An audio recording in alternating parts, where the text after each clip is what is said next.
I'm Virginia Richardson, a healthcare management major at Southern Illinois University at Carbondale.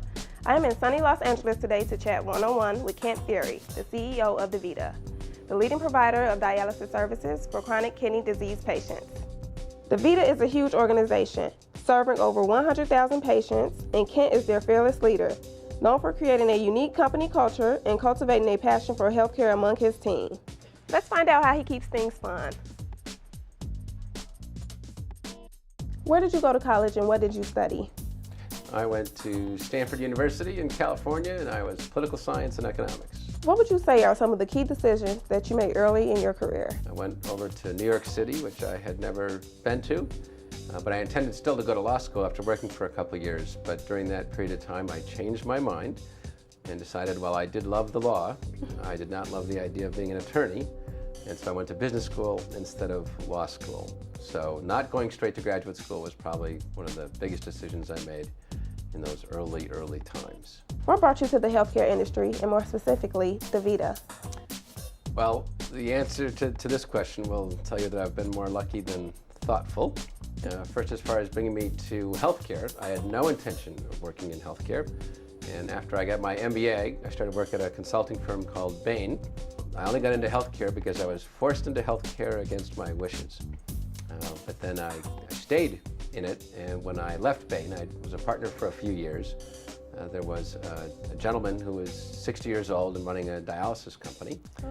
And I went to talk to him only because I thought I could get him as a client for Bain. Mm-hmm. But we hit it off, and against his board's advice, he decided to offer me the job as president of the company and then CEO. And against my friend's advice, I took the job, and that's how I got into healthcare. What were some of your goals when you came here in 1999, and how has DaVita grown since then? When I came to DaVita, I came with, for me, the most acute and specific and intense sense of purpose that I had ever brought to any professional job I had ever had. And that was to create a successful, sustainable business, but only with that as the means to the end of trying to create a special environment for people to work in. So those were the goals I brought to DaVita: sustainable business and a special place that enriched people's lives. How does DaVita invest in its people? Well, we do a bunch of things. We have what's called DaVita University, which of any healthcare service company in America we think is the most expansive curriculum. Mm-hmm. And again, we emphasize equally professional growth and personal growth. We believe that while management is a business skill, so in order to become a better manager, you want to learn more about business, mm-hmm. that leadership is a human skill.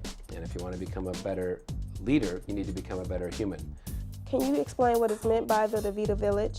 A village needs to keep itself financially healthy, of course. So you have to have a healthy tax base and a healthy economy in a village.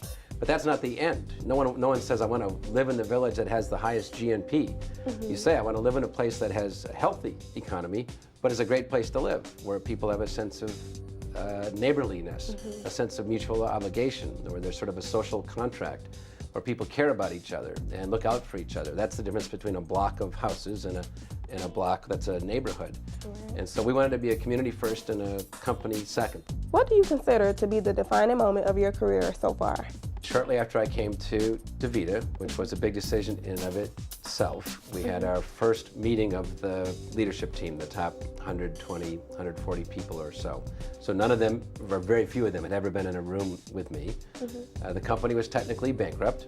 We were still trying to just make sure we could meet payroll each month. We were being investigated by the federal government. We were being sued by shareholders. Many of the executives had quit because of all those other things. Some others had been terminated because of all those other things. So it was a company in serious disarray with a lot of anger, a lot of skepticism. At that first meeting, we spent a lot of time talking about what we needed to do to fix the business. But I also talked about this notion of creating a different kind of place, a special place. For me, the reason it's a defining moment is for, in one of the most significant ways in my life, I chose to be a leader that day. And in so doing, I would be holding myself to a higher bar, because when you're saying that kind of stuff out loud, you really want to try to live up to it as best you can.